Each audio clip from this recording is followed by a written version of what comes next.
जय महामृत्युंजय। मेरा खून खौल जाता है जब हम सीना तान के बताते हैं कि भारत ने दुनिया को जीरो दिया। इतना स्वर्णिम इतिहास, मगर आप रोबोट बन जाते हो कि हमने जीरो दिया, हमने जीरो दिया। ठीक है, भारतीय दर्शन में शून्य अनादि भी है और अनंत भी, मगर दुनिया शून्य को जीरो, वर्थलेस समझती है। दुनिया में जो भी बौद्धिक है वो सब भारत की देन है, मगर आपकी सुई अटक जाती है जीरो पे। विश्व की पहली किताब, पहला दर्शन ऋग्वेद, जिसमें 20,000 साल पहले 52 ऋषिमाओं जैसे लोपामुद्रा, गार्गी, घोषा, अपाला आदि ने भी मंत्र लिखे हैं। शर्म आती है जब मैं मातृशक्ति को बराबर के अधिकार के लिए लड़ते देखता हूं, बुर्का ना पहनने पर हत्या होती देखता हूं। अरे, आपने सारे संसार को जन्म दिया है तो आप बराबर कैसे हो गए? आप बराबर नहीं हो, आप सर्वोच्च हो। ऋग्वेद काल में राजतंत्र है, मगर स्वतंत्र सभा और समिति के माध्यम से प्रजातंत्र भी है। सोचिए, तब इतनी उन्नत व्यवस्था और आज 500 साल पुराने देश हमें डेमोक्रेसी सिखाते हैं।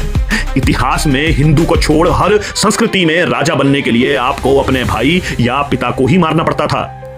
विश्व का पहला स्कूलिंग सिस्टम गुरुकुल हो या तक्षशिला, नालंदा जैसे महाविद्यालय, हमने दुनिया को शिक्षा के प्रति जागरूक बनाया। कैरम, शतरंज, लूडो, सांप सीढ़ी के माध्यम से सिखाया कि खेल के माध्यम से बौद्धिक विकास संभव है। वहीं कबड्डी, मलखंभ ने शारीरिक सौष्ठव की पराकाष्ठा को भी माप लिया। इस्लाम और ईसाइयों के भगवानों ने तो धरती को फ्लैट यानी समतल बताया, पर पद्म पुराण, योग, वशिष्ठ आदि में भूगोल शब्द का उल्लेख है। भू यानी भूलोक, धरती। अब धरती गोल है, हिंदुओं को तो कभी संदेह नहीं था। न्यूटन ने जब ग्रेविटी की खोज 17वीं शताब्दी में की तो यह नहीं बताया कि उसने वो ब्रह्मगुप्त की 1000 वर्ष पुरानी गुरुत्वाकर्षण की धारणा से चोरी की है। हालांकि अल ख्वारिज़मी की किताब अल-जब्र यानी आज का अलजेब्रा, उसकी भूमिका में साफ लिखा है कि यह किताब भारतीय गणित का एक अनुवाद है, मगर लोगों ने उस भूमिका वाले पहले पन्ने को फाड़ दिया और आज हमसे सीखी गणित हमें ही वापस सिखाई जाती है। दक्षिण की शादियों में दूल्हा दुल्हन को वशिष्ठ और अरुंधति, 2 तारे आकाश में दिखाने का रिवाज है। आज टेलीस्कोप के द्वारा हम जानते हैं कि सौर मंडल में केवल ये ही 2 तारे हैं जो एक दूसरे की परिक्रमा करते हैं।